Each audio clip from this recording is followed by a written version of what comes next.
For 2 years, the same cabal that in 2016 ignored Hillary Clinton's criminal handling of classified material and instead sprinted after an apparition of Russia collusion has assured us that politics didn't matter. That tarmac meetings and private texts meant nothing. That the partisan preferences of career FBI and DOJ employees is merely personal and had no effect on their handling of the Clinton investigation or the targeting of the Donald Trump campaign.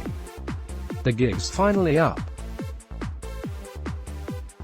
Yesterday's Office of Inspector General report on former FBI Director James Comey's creation, handling, and disclosure of memoranda he drafted about his conversations with Trump tells us all we need to know about Comey.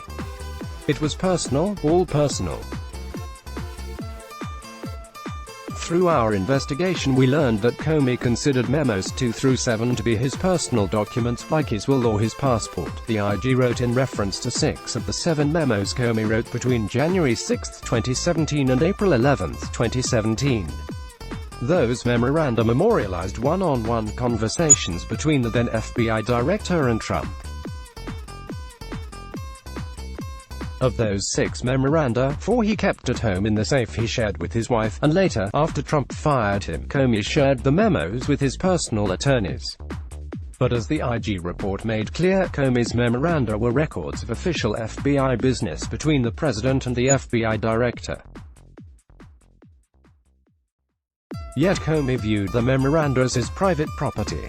One must wonder whether Clinton took a similar stance about private when deleting 30,000-plus personal emails. However, the IG report concluded that Comey's characterization of the memos as personal records finds no support in the law and is wholly incompatible with the plain language of the statutes, regulations, and policies defining federal records, and the terms of Comey's FBI employment agreement. Moreover, as the IG report stressed, much of the content of the memos was directly tied to FBI investigative activities, such as Memo 2, which concerned whether, at the president's request, the FBI should open an investigation into the salacious information to prove it was a lie. Memo 4 included a reference to the president's statement that he hoped Comey could see his way clear to letting Flynn go, because the president believed Flynn hadn't done anything wrong. Memos 6 and 7 discussed Trump's efforts to encourage Comey to lift the cloud created by the investigation into Russian interference in the 2016 presidential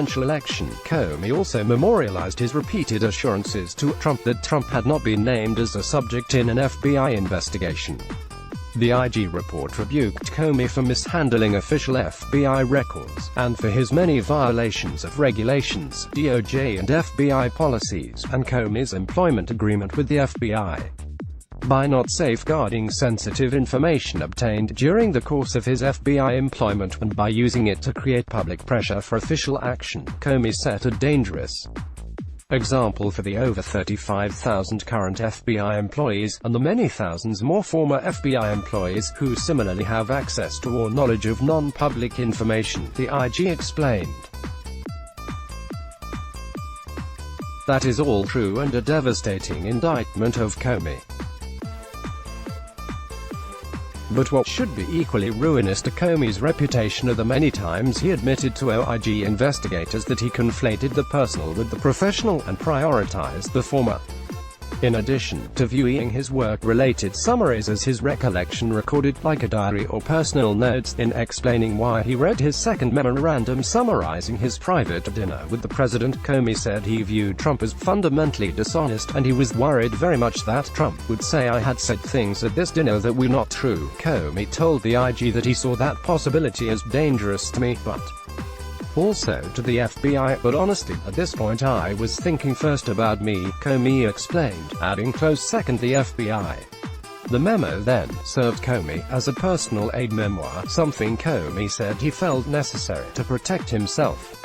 The IG report also censured Comey for leaking to the New York Times the content of the memorandum discussing his conversation with Trump about Michael Flynn, through his close friend and lawyer Daniel Richman.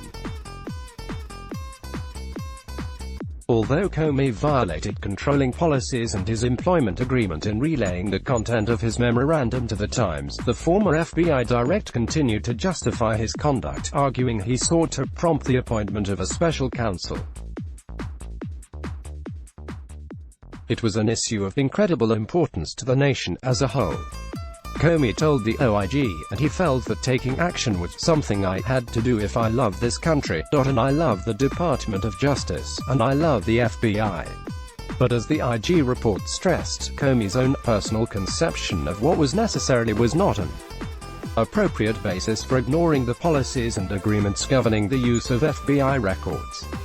The OIG then stressed that even when these employees believe that their most strongly held personal convictions might be served by an unauthorized disclosure, the FBI depends on them not to disclose sensitive information. A former director, Comey failed to live up to this responsibility, the OIG concluded. He did. Instead of serving as the director of the FBI, Comey treated the FBI as his own personal fiefdom. And if the FBI director had no problem violating controlling policies and his employment agreement because of his strongly held personal convictions, how much more risk was there that a lower-level FBI agent would similarly allow a personal disdain for the president to trump all else? Let's block ads.